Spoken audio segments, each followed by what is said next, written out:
Bonjour. Du coup, j'aurais souhaité avoir des informations sur le recyclage des panneaux photovoltaïques et l'énergie grise. Comment c'était calculé et où ça en était aujourd'hui.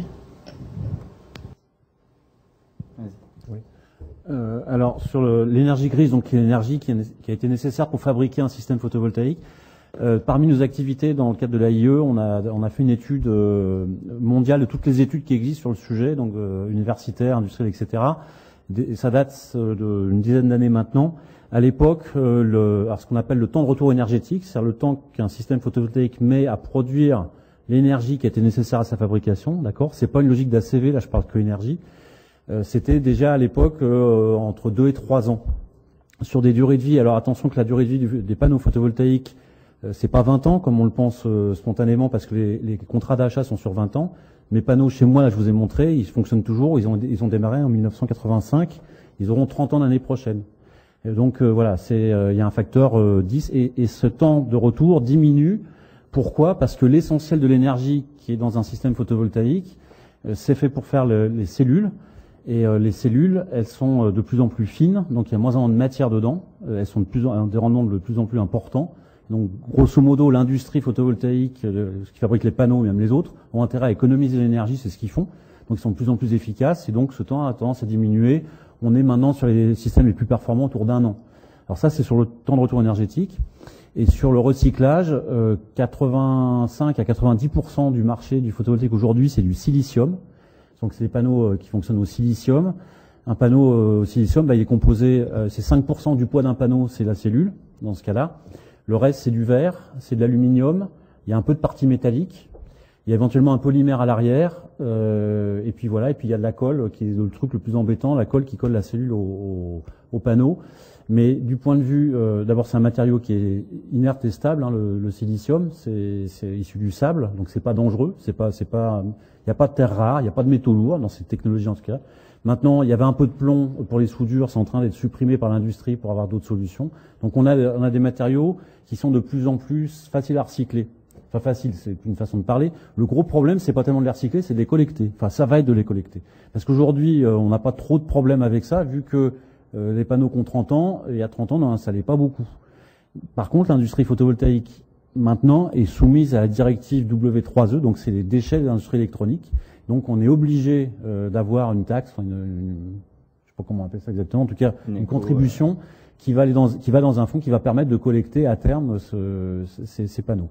Donc après il y a les 5 ou 15, enfin 10% restants d'autres technologies, notamment ce qu'on appelle les couches minces, alors qui sont un peu plus complexes, où il y a là par contre des matériaux comme le cadmium, le tellure, l'indium, le sélénium, qui sont un peu plus délicats.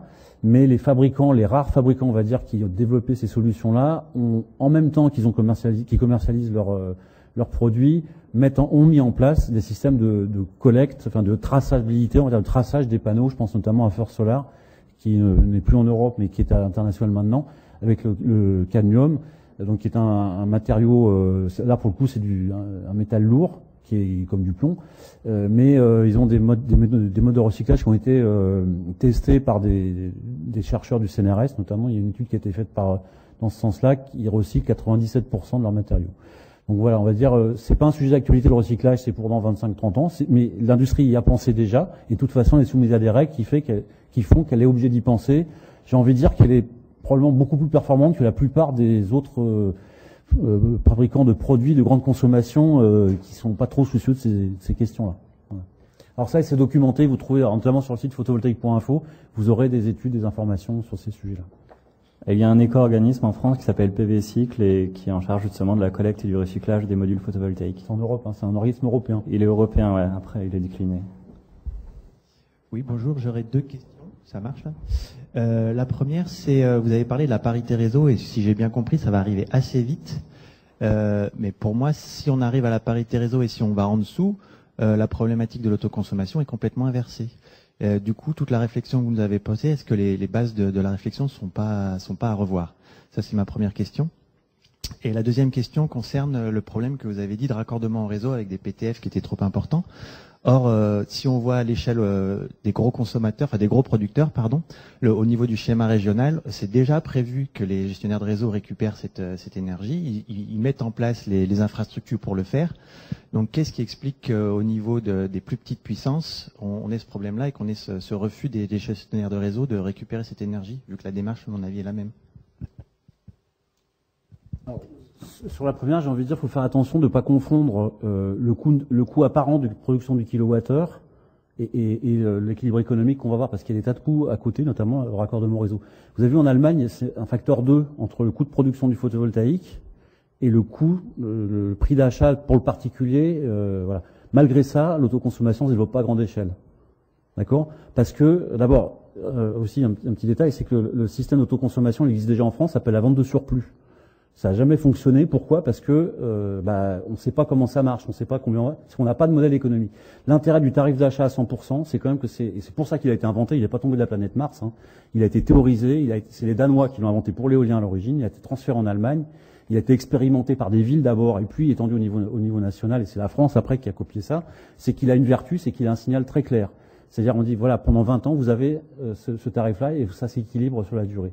Et donc, ce qu'on appelle la parité réseau, c'est une belle idée, enfin, c'est une idée fantastique même, sauf que définir ces deux quantités qui soient en face l'une de l'autre, c'est pas si simple que ça. Parce que du côté du photovoltaïque, il y a des choses qu'il va falloir compter, qu'on oublie de compter. Bon, le raccordement au réseau, ça va être les assurances, ça va être éventuellement le CSTB avec la TEX, etc. Enfin, ça va être tout un tas de coûts annexes comme ça. Qu'il faut pas oublier de compter. Donc c'est pas juste le LCOE, comme on dit dans le jargon, c'est-à-dire le coût actualisé de production du kilowattheure sur la durée. Ça, c'est pour un panneau qui est posé par terre où il n'y a rien autour. Mais à partir du moment où on est dans un environnement un peu complexe, c'est beaucoup plus. Donc c'est pas pour demain la parité réseau en France. Notamment, ça dépend aussi beaucoup du prix de l'électricité. Hein, et on est sur des logiques de 5%, plus 5% par an. Après, en France, il y a 2 pays dans le monde où le prix de l'électricité aux particuliers est décidé par le gouvernement, c'est la France et la Corée du Nord. Donc ça va peut-être pas durer très longtemps. Hein. Mais donc on peut être sur des augmentations importantes de l'électricité. Je sais pas si c'est souhaitable socialement parce qu'on a un profil de consommation, notamment avec le chauffage électrique, qui est socialement extrêmement sensible. Hein. Il peut y avoir des dégâts sociaux importants. Mais aujourd'hui, on va dire, enfin très franchement, on vit à tempérament. Sur une logique qui n'est plus celle-là. Le kilowattheure, y compris nucléaire, est cher, il est de plus en plus cher. La vérité des prix arrivera un moment. Voilà. Mais en tout cas, aujourd'hui, et à horizon visible sur le plan, on va dire, politique, je crois qu'on n'est quand même pas, on n'est pas tout à fait à la parité réseau, et c'est pour ça que je pense qu'il faut, je trouve que de ce point de vue-là, le langage du GMPV est tout à fait, à mon avis, correct. Il faut réfléchir à comment ça va se passer un jour quand ça arrivera, mais c'est pas demain que ça va arriver. Hein. Pour compléter, c'est vrai que l'autoconsommation, on va avoir intérêt à l'optimiser dès qu'on aura dépassé la parité réseau. Mais on ne pourra pas toujours l'optimiser dans le sens où on ne peut pas toujours avoir 100% d'autoconsommation, ni même 50, ni même 30%. Ça dépend énormément des consommations du bâtiment. Donc d'où l'intérêt d'un tarif d'achat qui est complémentaire finalement de ce qu'on va autoconsommer, et d'où l'intérêt du niveau de ce tarif d'achat qui va beaucoup jouer sur la rentabilité de l'installation photovoltaïque, que l'on soit en autoconsommation ou non. Voilà, c'est pas du tout rien, c'est de l'autoconsommation. Ça peut être intéressant de l'optimiser quand on a dépassé la parité, mais ça ne supprime pas le tarif d'achat de base. Sur votre question, excusez-moi, il y avait la question de... Vous parliez du S3RENR. Alors, je ne sais pas si on va embêter tout le monde avec ça trop longtemps, mais il faut faire attention que c'est un mode de calcul, encore une fois, qui est à charge. C'est-à-dire que, pour le coup, c'est RTE, enfin c'est la loi, on va dire, et RTE l'applique telle quelle, qui considère que nécessairement le photovoltaïque engendre des coûts additionnels sur le réseau. Et donc la théorie de base, c'est que le photovoltaïque va engendrer des coûts, non pas sur le réseau de distribution, mais sur le réseau de transport. Et donc nous, on a regardé ça de près parce que le S3RENR, donc c'est schéma régionaux de raccordement des énergies renouvelables au réseau, qui découle de ce qu'on appelle les SRCAE, les schémas climat, air, énergie régionaux. En fait, ils sont adoptés dans chaque région avec derrière quelque chose qui est très concret. C'est un coût ce qu'on appelle une quote-part, c'est un prix par mégawatt installé, donc ça peut aller de 0 à 70 000 euros du mégawatt installé, ce qui est énorme, qui va normalement permettre de financer les impacts théoriques dans un avenir qu'on ne sait pas quand sur le réseau de transport, sur une ligne à très haute tension. L'Alsace, c'est 0, Midi-Pyrénées, c'est 70 000 euros du mégawatt. Encore une fois, les règles de calcul pour arriver à ces résultats-là, nous on les conteste parce qu'elles sont systématiquement à charge. C'est-à-dire que le photovoltaïque, ça participe de ce que je disais tout à l'heure, c'est que l'ensemble du réseau électrique français, culturellement, ne veut pas du photovoltaïque. Parce que là-bas au bout, c'est fait pour envoyer du courant, c'est pas fait pour en recevoir. Et c'est typiquement ce genre de problème qu'on a. Et donc ça veut dire que ça va plomber, encore une fois, les petits. Alors, ceci dit, des raccordements sur la très haute tension en photovoltaïque, il n'y en a vraiment pas beaucoup. Il n'y a que les très très grandes centrales de 80, 90 ou 100 mégawatts qu'on observe notamment sur les anciens aéroports, que ce soit en région parisienne, un peu dans l'est de la France, etc. Peut-être dans les Landes. Mais là, effectivement, à cette échelle-là, moi, c'est pas mon souci parce que des entreprises capables de faire des installations de cette taille-là, de toute façon, c'est des multinationales qui peuvent se payer des coûts de raccordement sans problème. Oui, en dessous de 100 kW, on ne le paye pas. Oui, c'est ça. Mais, enfin, 100 kW, c'est ce qui était dit tout à l'heure, ça vient assez vite. Alors, c'est pas au niveau de l'artisan, effectivement, ou de la petite entreprise, mais ça vient quand même assez rapidement et on peut avoir des effets de seuil aussi, où on n'aura peut-être pas de quote-part, mais on n'aura plus de possibilité de se raccorder. D'ailleurs, il y a un élément que je n'ai pas cité, mais qui est aussi important, c'est la fameuse limite des 30% en puissance max sur les postes sources, par départ dédié, par départ de consommation, qui est appliquée notamment dans les départements d'outre-mer et en Corse. Donc on ne peut pas mettre plus de, si vous avez un transformateur de 100 kW, vous ne pouvez pas mettre plus de 33 kW de 30 kW de photovoltaïque, de renouvelable en général d'ailleurs. Les raisons pour ça, on les cherche toujours. C'est un décret de 2008 qui a été pris, mais les explications scientifiques de pourquoi on ne peut pas, on les attend toujours. On nous a promis des études, on ne les a jamais vues. Et il y a des pays entiers, comme l'Allemagne ou certaines régions de l'Allemagne ou le Danemark par exemple, qui sont à des taux de 120, 150% en puissance, je parle, en puissance max sur des postes sources, et il n'y a aucun problème. Donc voilà, on a tout un tas, encore une fois, on a tout un tas de pratiques, d'habitudes qui ne sont pas expliquées, mais qu'il faudrait revoir d'un point de vue scientifique. On a beaucoup de mal avec ça. Une remarque complémentaire et puis deux interrogations ou deux sollicitations de vos avis. La remarque complémentaire, c'est que on est dans la maison du bâtiment et je vous remercie d'avoir fait la description de la qualité des entreprises qui est requise et de toute la normalisation qui est autour. Je rappelle que pour accorder une installation de photovoltaïque ou d'énergie renouvelable au réseau, on doit en plus obtenir un certificat consensuel, un certificat de conformité avant de connecter. Ça, c'était pour le complément. Sur les sollicitations et vos avis, en se plaçant plutôt dans la partie tertiaire et industrielle, on est en autoconsommation, on optimise, on gère la puissance installée de façon à avoir un meilleur taux d'autoconsommation. Qu'est-ce que vous pensez de l'installation tracker? Tracker. Et le deuxième, je vous pose tout de suite la deuxième question. Quand on pense énergie renouvelable, on pense aussi couplé à cette réflexion-là IRVE.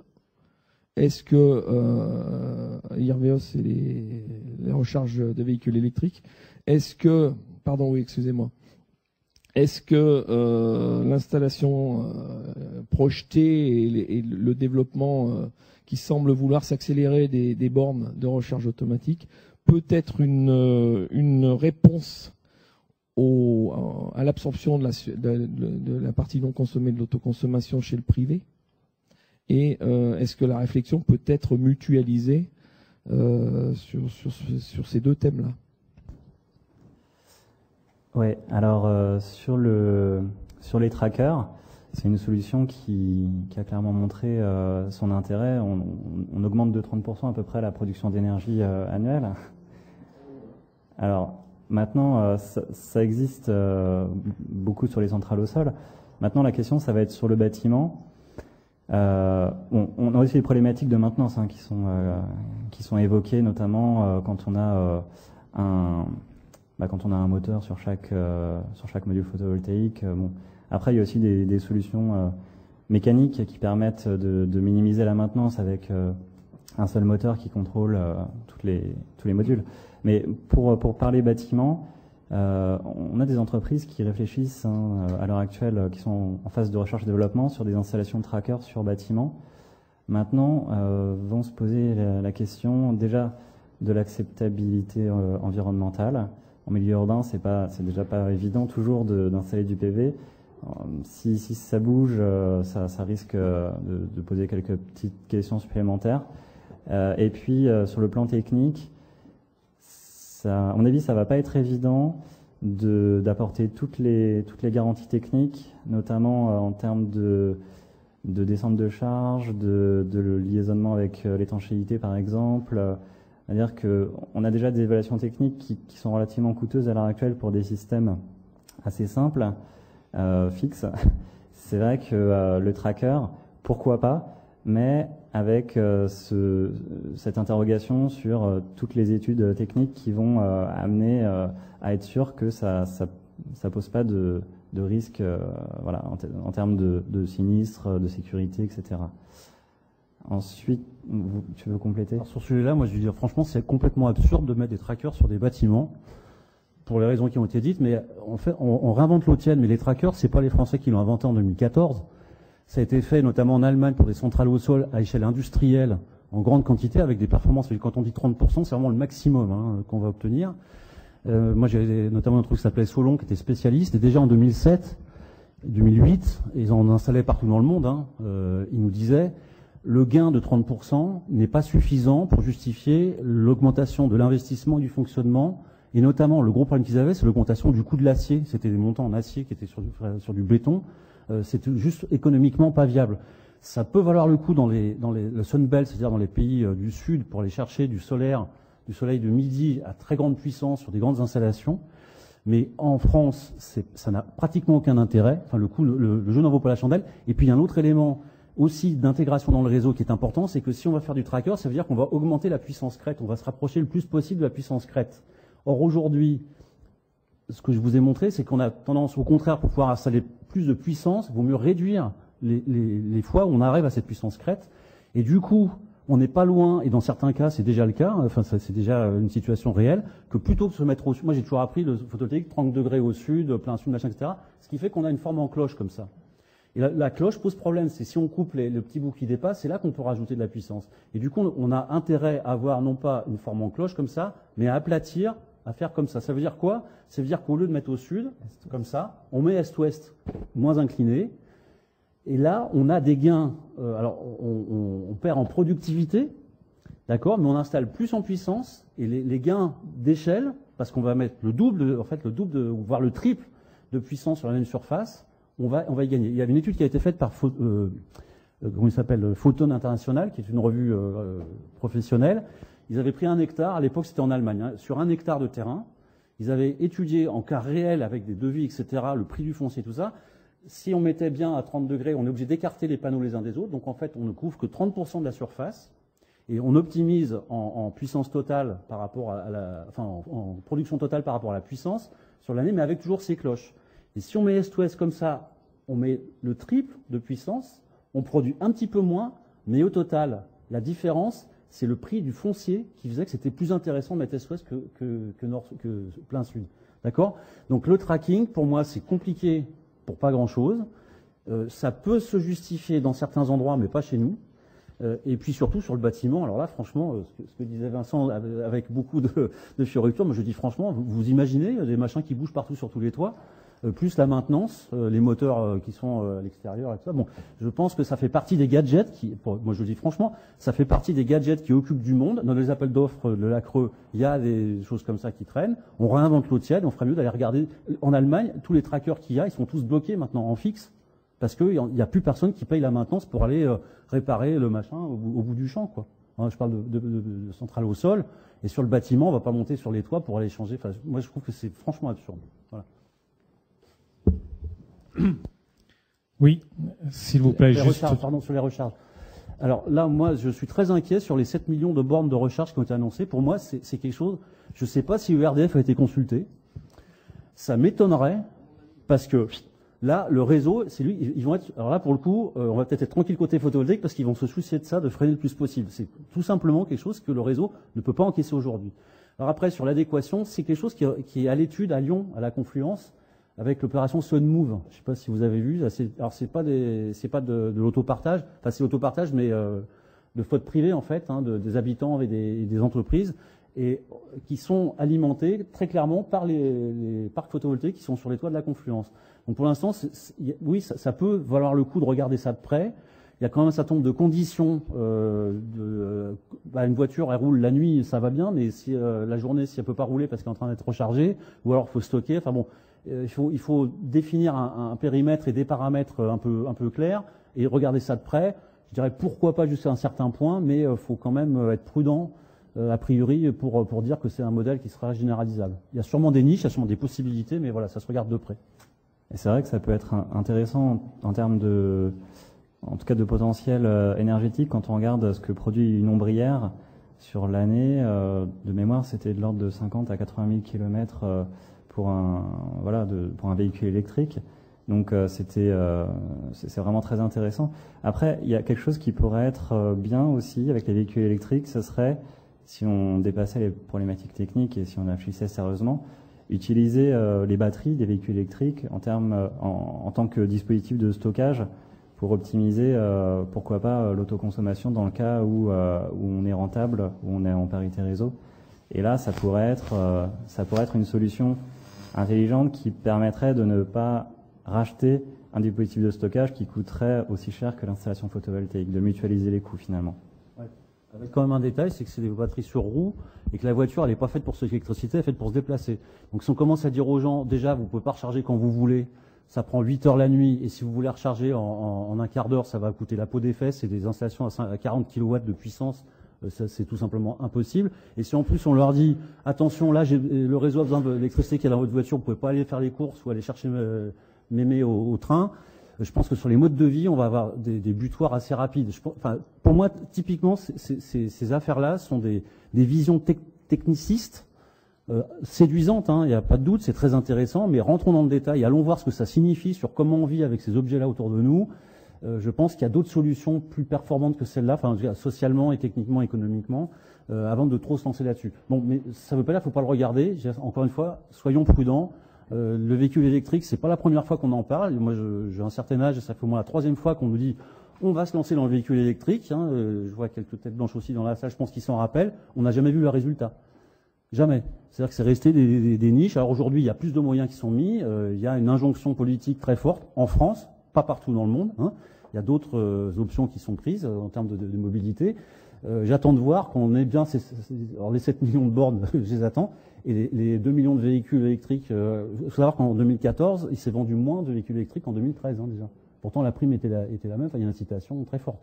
Donc voilà, j'attends de voir, moi, je suis très prudent. Oui, c'est juste un éclairage d'actualité sur la parité réseau. C'est rappeler aujourd'hui la décision qui a été prise par le gouvernement d'annuler la hausse de l'électricité qui était prévue au 1er août de 5%. Ça laisse augurer de l'importance du prix politique de l'électricité en France.